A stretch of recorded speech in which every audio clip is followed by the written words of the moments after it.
Life is about moments. We have moments where maybe we see one of our children get born, or we fall in love, or whatever might happen. There's all these beautiful, scary moments that happen in our lives. And I want to tell you about one of mine. Leading up to this moment, I had a multi-million dollar business with a partner that we were making so much money that I would walk into the business and I was almost uncomfortable because I knew how much I was making and how much my employees were making. And we paid them well. We paid above the standard. We gave them bonuses, like we treated them well. It was a great place. But I still felt bad asking them to do something.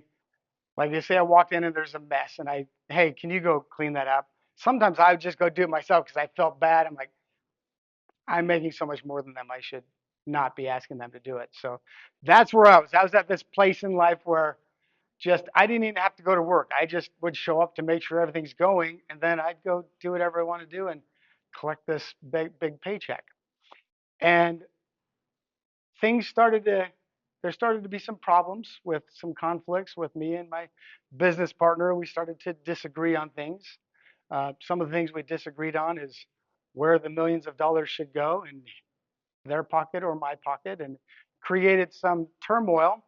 And while I was going through this struggle with the business, I was also going through a divorce. And the terms of the divorce were highly skewed financially towards my ex-wife because I ran this business. I owned this business and I had all this income.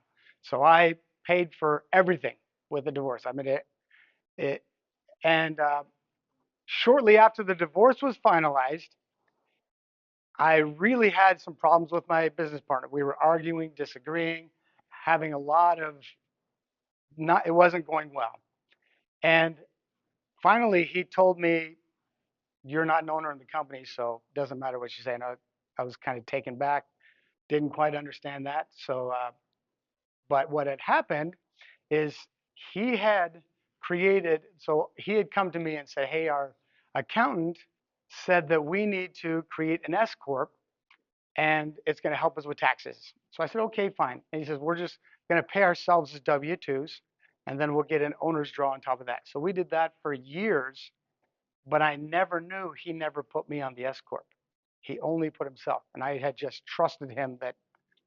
So when this all happened, that was one moment. That was another moment in my life when I found out that, oh, what I thought I owned, I don't. So I went and talked to a team of lawyers. They said, yeah, he did a great job legally. You were never part of the company. You never owned the company. And this was a company we started together like 12, 13 years before. So that was a kind of a big moment for me when I walked out of that lawyer's office after having this divorce where I'm now paying all this money. And he actually offered to me, he says, "You know what? I'll be generous. If you want to come work for me as an employee and just make your hourly rate, then I'm happy to do that." That was another moment. You might imagine what my response was to that, because I definitely was not going to do that. So there I was, no income.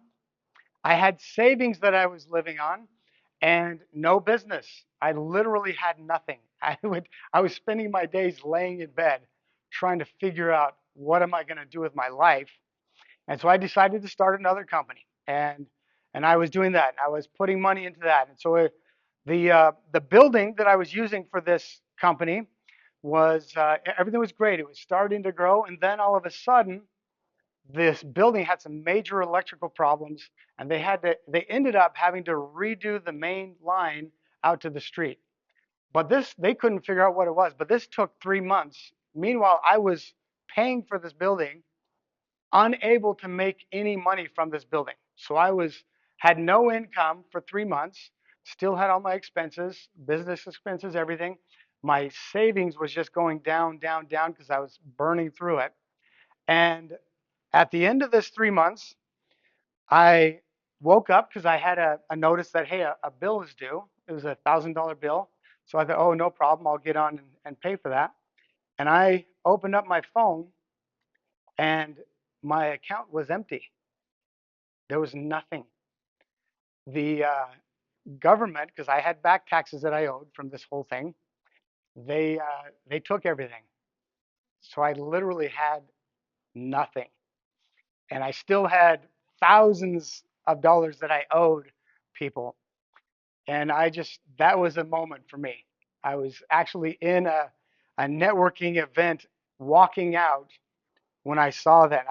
This feeling of just panic and dread. So immediately I called the state. And I had been avoiding them because I knew I owed money. But I was like, just leave me alone for a while. Let me get these businesses going so I can then pay you. That's what I was thinking. So I called them up thinking, okay, we're all human beings. We can communicate. We're gonna figure this out. I call them up, say, hey, I saw you took all my money. How about you give it back and I'll set up payments? And they said, nope, once we take it, that's done. They said, we cannot give it back. And I was like, well, can I talk to your manager? Sure. Hey, he wants his money back. Nope, you're not getting it back. What about your boss? And do I need to talk to the president? Like, what is it? But once they take it, it's done. There's no getting it back. So everything I had to live on was gone. Now, the interesting thing that happened 2 days before this is that I was at a retreat. Who likes going to retreats? About half of you, this side of the room. You guys need to get out a little bit more. I was at this retreat, and for some reason, the words kept coming to me. Now I feel like I'm speaking to the side that I understand. But I kept hearing the words embrace the chaos. And I just thought, that's okay, embrace the chaos. What does that mean? What is that? That's interesting. And as I thought about this, I realized that who am I to control anything? Like I can't control the world, whether you believe in God, the universe, whatever that is. We have very little control over the things that happen. We could get in a car accident today. A meteor could hit this building today. There's all kinds of crazy things that could happen at any moment that we have no control over. And so who am I to think that I'm in control? And I realized at that time that I have always tried to control everything. I've never just surrendered and just trusted that everything was going to be okay. And so at that moment, when I'm looking at my phone and everything's gone, I thought back to that retreat and I almost canceled the retreat because I had paid for that retreat months earlier. And I actually thought, hey, funds are getting low. I should probably not go to this retreat. But I just had a feeling that no, I need to go to it. I need to be there. And I think this is why. So as I looked at my phone with everything gone, the words embrace the chaos came to me. And I was like, okay. That's when I said, okay, I'll embrace the chaos. I'm going to call the state, figure this out. The state said, you're out of luck. And they said, actually, you owe more money than what we were able to take because you didn't have enough to cover everything. So they said, if you don't want us to take that, then call this person and set up payments. So that's what I did that then. But I just kept saying to myself, embrace the chaos. Like if you are familiar with the scripture, the lily, how beautiful it is, how beautifully it's adorned, and it doesn't do anything. It just is, and it just grows where it's planted, and it's beautiful, and it doesn't try to change anything or try to control anything. So I thought, okay, can I be like that lily? Can I just let go and just trust that everything is going to be okay? And so there's three things I want to share with you today that have helped me to be able to embrace the chaos. So number one, and I've really struggled with these two. Number one is focus. So where focus goes, energy flows. Everybody's heard that before, I'm sure. The second one is to surrender. And so I really struggled with those two because let's say I surrender too much. I'm like, okay, I'm done. Universe, you win. I'm going to go home and watch Netflix for the rest of the week. I surrender. Is there surrendering when you give up? What does it mean to surrender? And then what does it mean to have focus? How do you focus on something? And then also, how do you surrender? The third thing is to raise your vibration, and that's all that matters. If you can raise your vibration to the level of the thing you want, it's just going to come to you. So my little about my background, I'm a retired Army veteran, former federal SWAT team commander. So I'm a business coach now. I've had several multi-million-dollar businesses. And now I help people to grow their businesses. So I treat growing a business like a military operation. We get laser focused on the objective, get extremely organized, and take massive action. So this idea of focusing, that makes total sense to me. Like you just get so laser focused that nothing else matters. It's interesting because they're now finding, who here has maybe the room's messy sometimes or their apartment or the house? Just me? Okay, there's a few of you. All right, a few of my people are out there.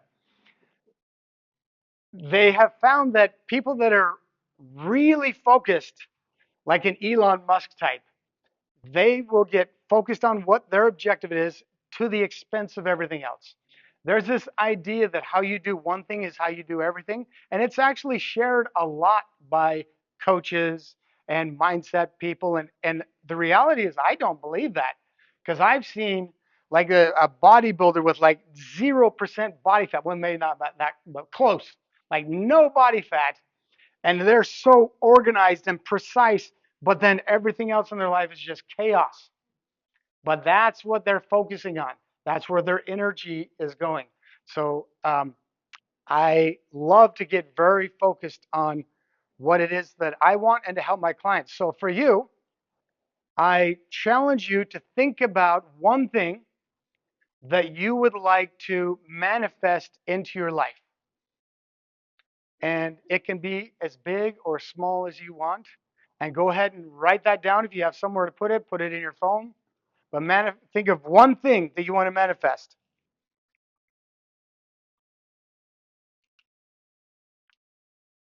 Is anybody struggling with it? They need some. What's that? No, you could do more than one. But for this, put whatever you want. But at least do one. Does anybody not have something they want to manifest? Perfect. Oh, did you say no? Everything's perfect?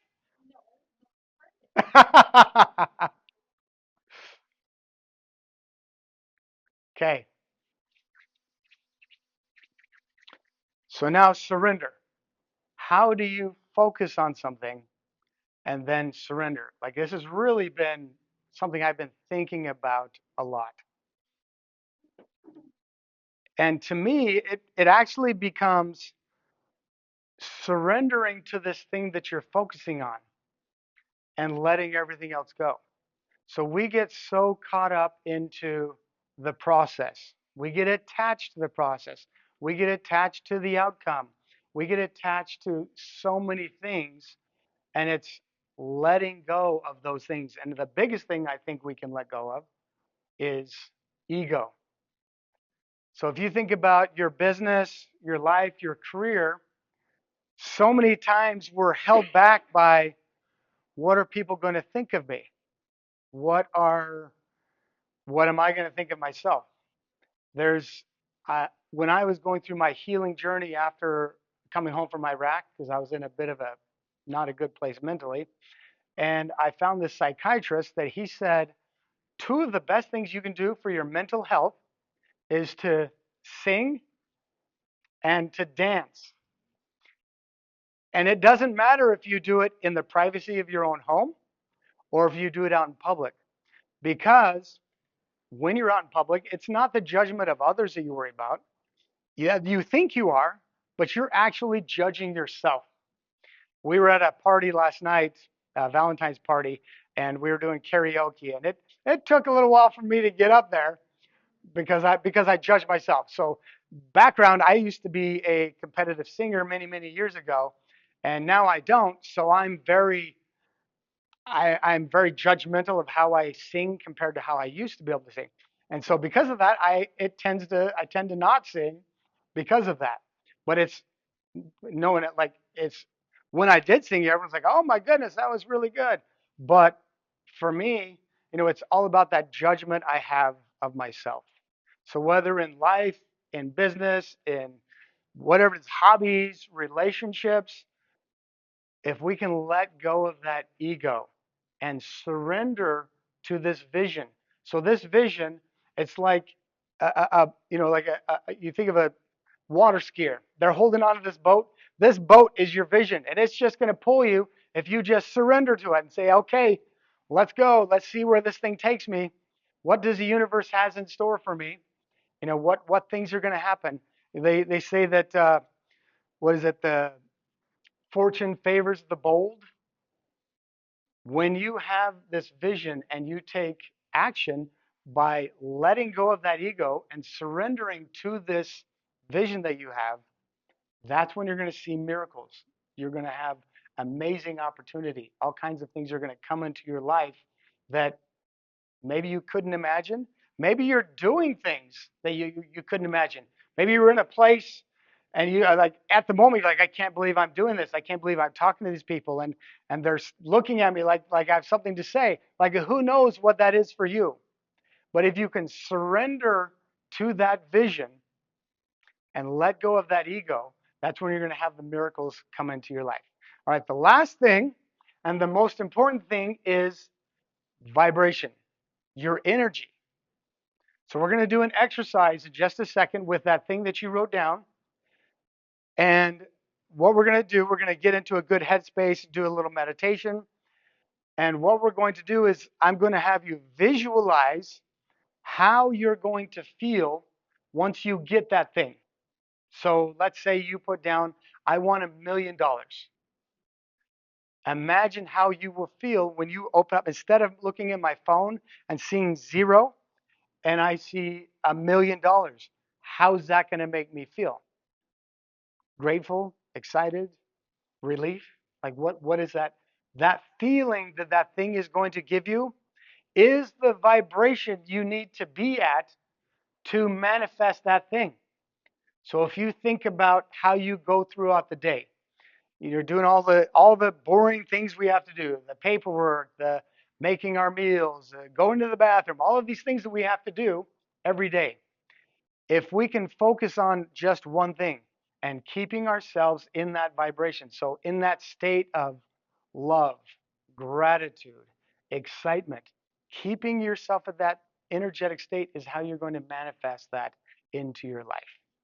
So let's go ahead and take a minute, shake your hands, loosen up, maybe stand up for just a second.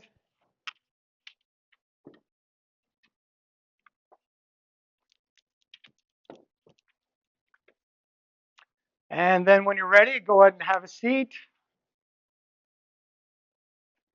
Actually, no. Let's go and stand up first. We're gonna do some breathing first, and then we'll sit down. So we're gonna do some Wim Hof breathing, if you're familiar with that. So what you're gonna do is you're gonna take 10 breaths. You're gonna really deep in, really deep out, 10 times, and just everybody go at your. You can go at my pace, whatever. But so we're gonna go breathe in.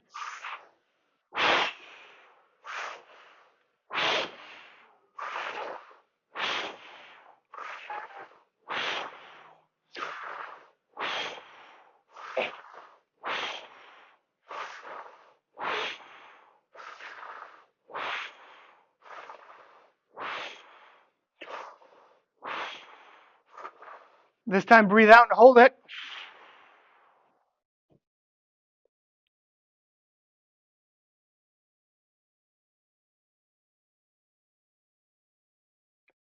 Breathe in and hold it.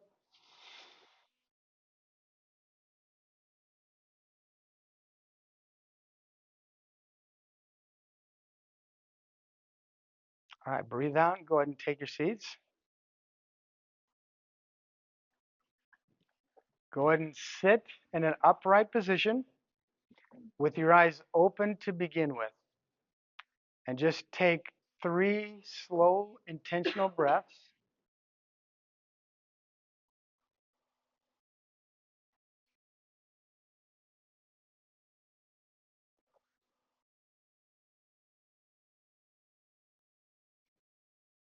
All right, now find something to look at, something up on the board, and just focus on it. What we're going to do is get grounded and in tune with all of our senses. So look at the color of it, the shape of it, the texture, and don't worry about thinking about anything. Just notice your vision and what you're seeing.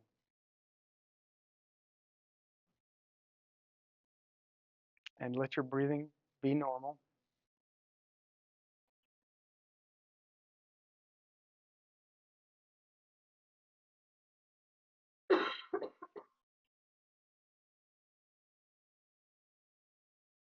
Okay, now close your eyes and notice what you hear.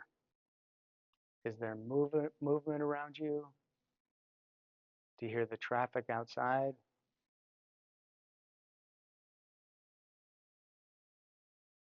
I'm always blessed to have the ringing in my ears from being in Iraq. But just notice what you hear.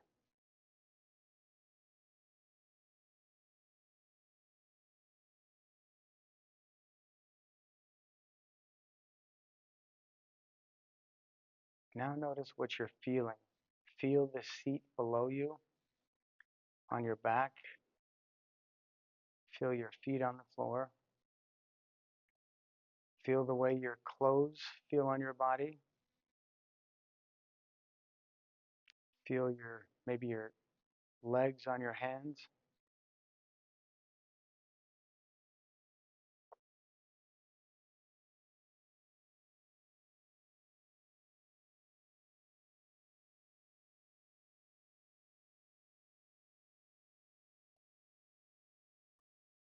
Now notice what you smell. And if you don't smell anything, think of a time when you smelled something like a rose or something beautiful, some smell that you really enjoyed. Imagine that smell.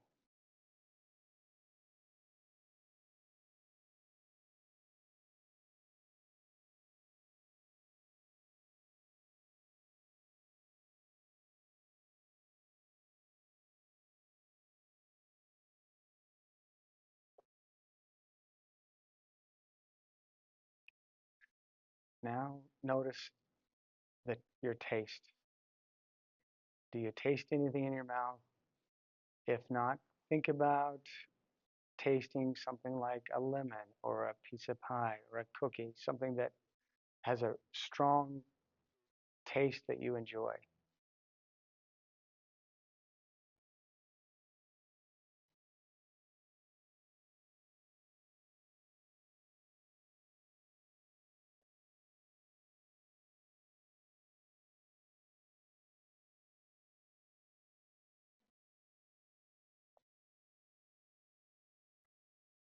All right, now that you have slowed down your mind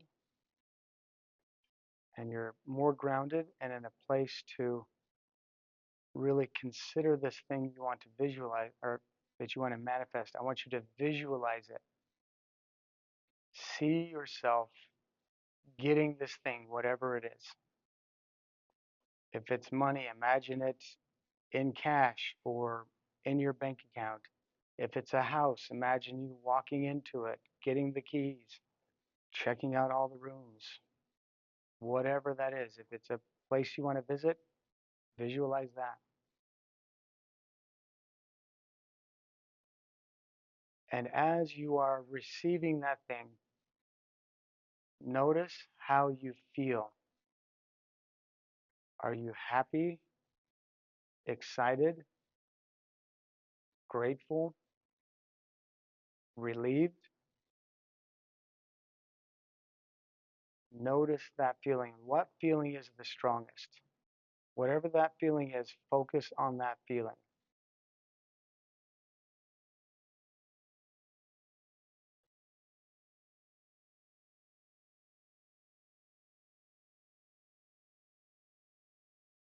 So this thing that you are visualizing, it's going to become like that boat that is pulling you, that you're the skier behind it. So you're going to surrender yourself to the vision of this thing. And so wherever that takes you, you're going to surrender to it. This process might ask things of you that you may not feel like you can do at this time. But by surrendering to it, miracles are going to happen. You're going to have power is going to come from within you that you never knew you had. Opportunities, resources, all kinds of people are going to come to help you that you can't see now, that you may not even know about, are going to come to help you if you can surrender to this and keep your vibration at the level of that feeling. So just sit in that feeling of love, peace, excitement, whatever it is. Feel that feeling right now.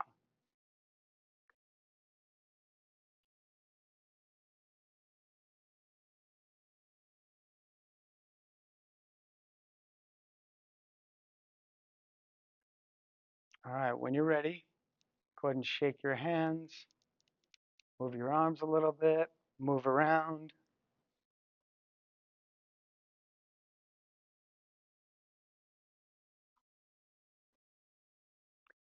Anybody want to share anything that came up for them? Nope, I'll have to pick on somebody. My new house is going to be somewhere warmer, and it's going to be a beach with water. Where specifically?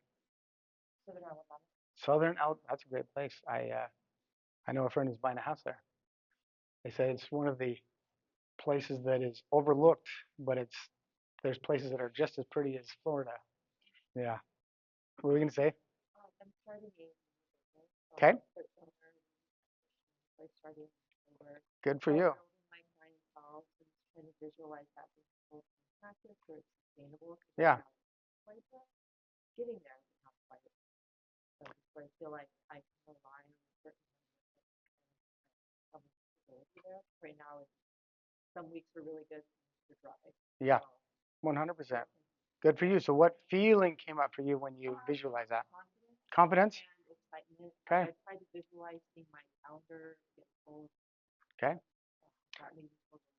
So what do you think might be preventing you from, in your daily life, from maintaining that feeling of confidence that you feel like you're going to have when you get there?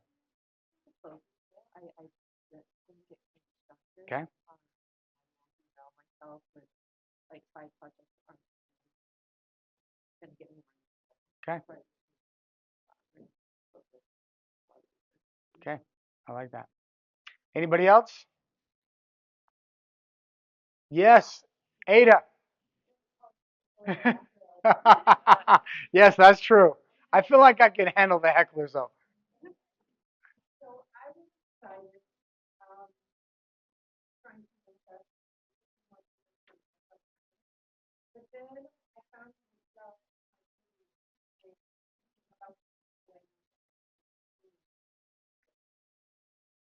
so I was struggling with Yeah. And how have you, what did you do to be able to surrender?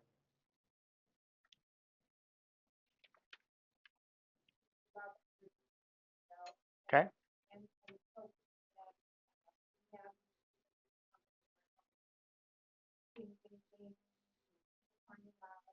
Yeah. Okay. I love that. All right. Anybody else? Anybody have any questions, concerns? Okay. We're going to jump into, that was actually my presentation. Is there a trick to this? There we go. So I'm going to continue on with my manifestation process that I teach my clients. So that thing that you have thought about that you want to manifest, you need to get some sort of notebook, something, and you want to write it down. So let's say it's let's do $10 million. Let's say that's what we want to manifest. Did anybody choose $10 million? I did. That's what I want to manifest. All right. So first I write it down, and then, and this is important, the next thing you write down is your why. Why do you want this? The reasons that why you want this is probably more important than knowing what the thing is. Like I actually was doing this one time, and I wanted to manifest this house. I wanted a house that's big enough that I can have all my kids come over and I can have host retreats in this house. So it's going to be like, 8 to 10,000 square foot house. It's going to be enormous, and with like 8 acres of land. And part of me was thinking like, this is kind of selfish of me. My kids are all moved out. It's, at the time, it's like, it's just me. And I'm going to have this, 10,000 square foot house. It seems kind of selfish. But so I thought, well, I'm just going to write my whys. So by the time I finished my whys, I was in tears because my whys, for instance, my parents moved all over the place. And so I never had a place to call home except my grandparents' house. My grandparents never moved from the time I was born till they died. They lived in the same house. So that was home to me. That was the only consistent home that I knew. So one of the things I put down is I want to have a home that my grandkids and my kids can always go to, that's always there, no matter what. And then I plan to put it in a trust for when I die that they could then rent it out and have income for all of the kids from this home. So as I started to write these, it really hit me. Like I had forgot about how I felt about my grandparents' house. And so all of a sudden, this house that seemed like a material thing took on a super powerful emotional, spiritual connection to me. So that was a very powerful why.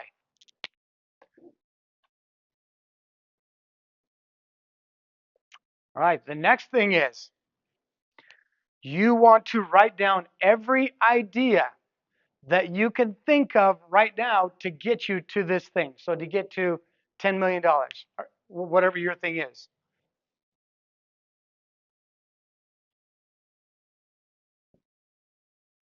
So for me, um, if I can make $10 million, I need each of my businesses to make $3 million.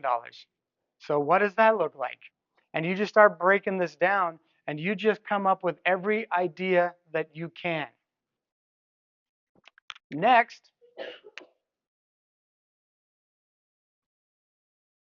from all the ideas that you wrote down,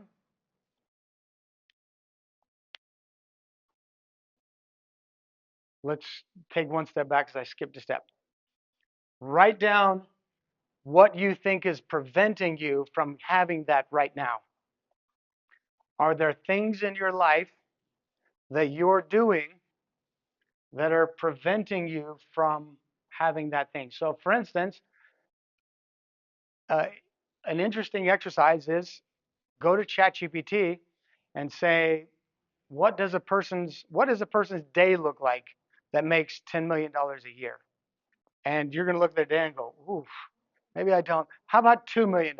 What do they do for the day? But you need to like look at your life. What am I doing now that is not in alignment with what I'm trying to manifest? Am I? I talked to a guy who was starting a business, and he was like 60 years old. He had a business.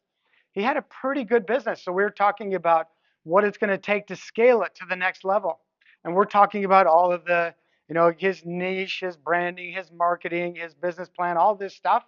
And then out of nowhere, and this was my fault because I just made assumptions that we're talking about the business itself. And he says, well, can I be honest with you? I said, yeah, please. And he says, I can't stop watching reels on Instagram. So he will get in his office and just go to work. And then like 3 hours have gone by, and it was really funny. But so what in your life are you doing that is preventing you from getting this thing that you want? So how do I want to write that? Yeah, there you go. Thank you.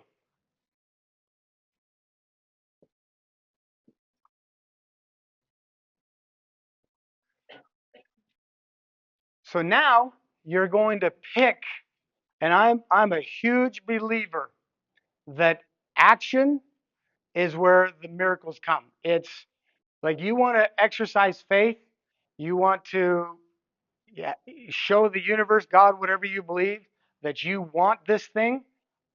The secret is action.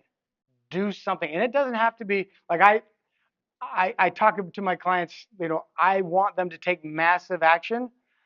To me, massive action can be, okay, I'm going to talk to this person. Like a client tells me, like, oh, I'm like, what are you going to do this week to grow your business? I'm going to talk to this person. Like, okay, I want to know when. And so to me, massive action might be, I'm going to write that in my calendar. I'm putting in at 10 o'clock on Tuesday, I'm talking to this person. Whatever that is, that can be massive action. Just something that's specific. It's really taking action. So pick one thing that from your list of ideas that you have to get that thing, just pick one thing and put it on your schedule for the next day. When are you going to do that thing? And this is where surrender comes from. We surrender and let go of the ego. For instance, with my clients, when they have to make a phone call that they're nervous about, I encourage them to not think about the phone call. Right, and I'll have them write in the calendar at 10 o'clock on Tuesday, I am going to pick up my phone and dial this number. That's it. That's the hard part. We all know how to talk. We know how to have a conversation. We get in our heads so much that we overthink things, and all of a sudden we put ourselves in this state of panic and like, but if you can just surrender and let go and just focus on the action. What's the action? The action is pick up your phone and dial that number. So what are you going to do? Write that down, put it on your schedule, and then from the obstacles, pick one thing that you are going to either stop, minimize, or somehow create a boundary for that thing. So for this gentleman, it was, okay, what if we do this? No reels during work hours. Dedicate 8 hours a day to your business. Go home and watch reels all night if you want to. But how can you manage those obstacles? And it's, for me, the reels get me too sometimes. And the thing is my algorithm, you watch my reels and it will bring you to tears. It is like the most motivational, inspirational, like it's just amazing. There's literally nights when I'm just like, oh, the tears are coming down, like, that was amazing. But it's what it's doing is it's keeping me from doing things. It's that dopamine. It's dopamine has been hijacked, and this is a whole nother lesson. How are we doing on time? So dopamine is designed to get us to do something and want to do something. The entertainment industry, the food industry is all hijacked dopamine so that now, so it used to be I would get dopamine when I run out of my cave and go chase an animal and kill it and bring it home. That brought in dopamine. It's funny, at the Super Bowl, the fans of the Eagles, they got just as much dopamine as the players on the field, and they've like studied that. It's insane. So just sitting on your couch, drinking a beer, eating hot wings, you're getting the same dopamine as that running back that's burning through thousands of calories to score that touchdown. So that's how things that can seem good, feel good, they're hijacking that dopamine from us actually doing something to us watching other people do things. So that's why getting clear about these obstacles is really important. Being intentional. If you want to watch reels, be intentional about it. Set a time. Okay, from this time to this time, and you can put it in your calendar. I'm going to watch reels from this time to this time. Don't bother me. But just get very clear about that. The next step is, I probably keep saying the most important. They're all important, but this one's a really important one. You're going to not think about this. That thing that you're wanting to manifest, you're not going to think about. They've studied, and there's visualization and there's daydreaming. If you visualize too much, it becomes a daydream. And a daydream can act, the mind is so powerful that a daydream can actually convince your body and your mind that you already have that thing, so you don't need to go for it.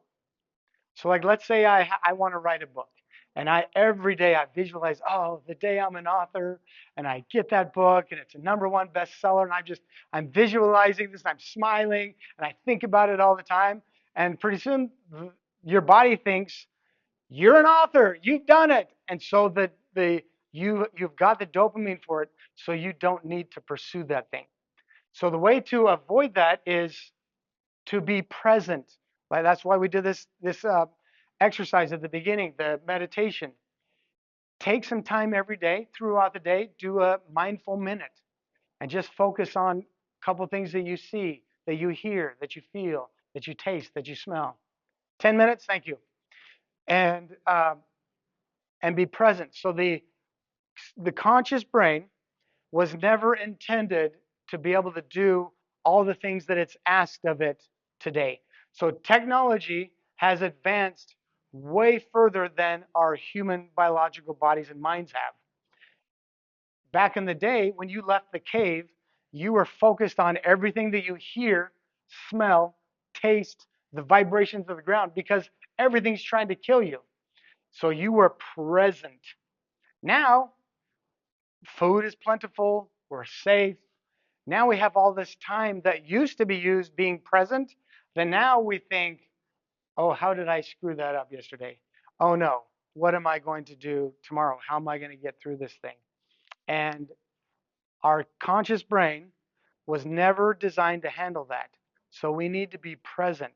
And then every night, I encourage you to go through that meditation that we did for just a few minutes and visualize that thing that you want.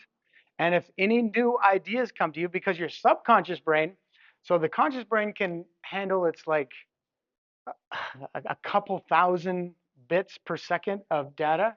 The subconscious brain can handle like 90 million bits per second. Like, it's like a supercomputer from today, going back to the little tablets they used back in 100 years ago. That's the difference between your conscious brain and your subconscious brain. So what you're doing with your conscious brain, you're teaching your subconscious where you're going. This is our vision. This is our focus. This is what we want. And then you're also letting your subconscious brain work on, in the background, it's going to work on the problem. It's going to figure it out. Most of the greatest ideas that have ever come have all been when someone was taking a shower, just waking up, going for a walk, washing the dishes. Sometime when their body was occupied or they were rested and relaxed, and these ideas just pop in out of nowhere. So ideas are going to come. So you're going to consistently write down those ideas and keep taking action on them. And then keep taking out the obstacles, removing them. Don't try to do it all at once, but gradually do it. And what's going to happen is you're going to become one of those people that we asked ChatGPT about. And when someone Googles 5 years from now and they say, hey, what does someone do every day that makes $10 million a year? And ChatGPT might look at Sean Knutson and say, well, here's what he does. You're going to become that person. You're going to vibrate at that level of that thing that you want.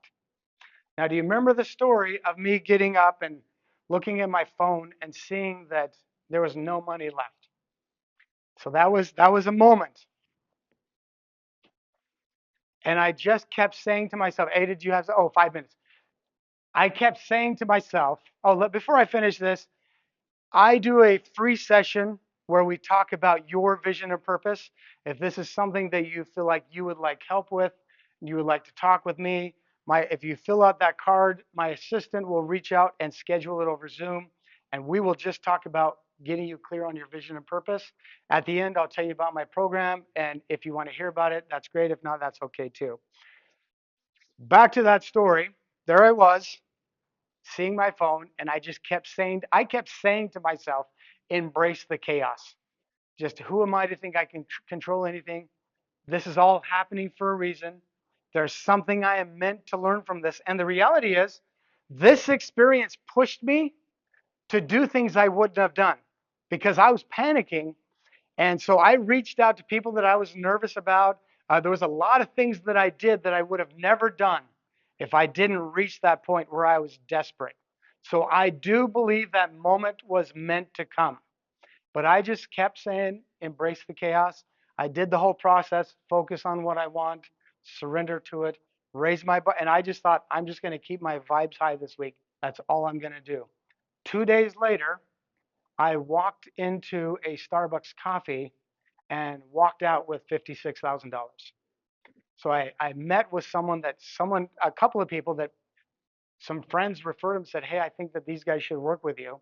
And they paid in full right there, walked out with $56,000 out of the Starbucks that week.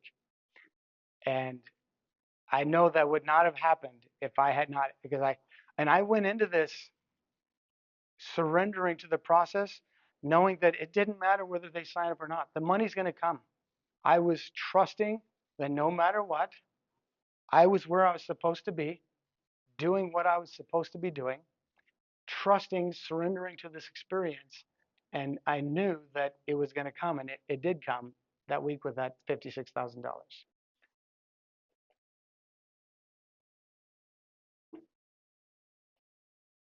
So I encourage you to think about this thing that you want. This is not a small thing.